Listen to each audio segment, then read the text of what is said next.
நடிகரும் தவேக கட்சியின் தலைவருமான விஜய் மீது சமீப காலமாக பல குற்றச்சாட்டுகளும் விமர்சனங்களும் முன்வைக்கப்பட்டு வருவது பெரிய பேசுபொருளாக மாறியுள்ளது. சமீபத்தில் தனியார் விமானத்தில் பயணம் செய்தபோது நடந்ததாக கூறப்படும் ஒரு சம்பவம் பெரும் சர்ச்சையை ஏற்படுத்தியது. அந்த விமான பயணத்தின் போது விஜயின் கைப்பையில் கத்திரிக்கோள் இருந்ததாகவும் அவருடன் இருந்த ஆதவ் அர்ஜுனா என்பவரின் பையில் மது பாட்டில் இருந்ததாகவும் கூறி விமான பணியாளர்கள் சில மணி நேரம் தடுத்து வைத்ததாக தகவல்கள் வெளியாகின. ஆனால் இந்த குற்றச்சாட்டுகளை ஆதவ் அர்ஜுனா வெளிப்படையாக மறுத்து விளக்கமளித்தார். இதற்கிடையில் தவேகவிலிருந்து திமுகவில் இணைந்த ரஞ்சனா நாச்சியார் விஜய் மது குடிக்காமல் இருக்க முடியாது, பொதுக்கூட்டங்களிலும் குடித்துவிட்டுத்தான் பேசுவார் என்று கூறியதும் மேலும் சர்ச்சையை கிளப்பியது.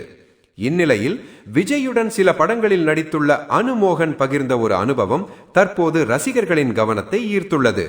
அவர் கூறியதாவது: ஒரு படப்பிடிப்பு இடைவேளையில் தனியாக நின்று சிகரெட் பிடித்துக் கொண்டிருந்தேன். அப்போது விஜய் அந்த வழியாக வந்தார். என்னை பார்த்தவுடன் உடனே திரும்பிச் சென்றார். காரணம் கேட்டபோது, அண்ணே நீங்க சிகரெட் பிடிச்சிட்டு இருக்கீங்க, அந்த வாசனை எனக்கு ஒத்துக்காது என்று மிகவும் மரியாதையாக கூறினார். மேலும் இது உடல் நிலத்திற்கும் நல்லதல்ல, முடிந்தவரை விட்டு விடுங்கள் என்றும் அறிவுரை கூறினார்.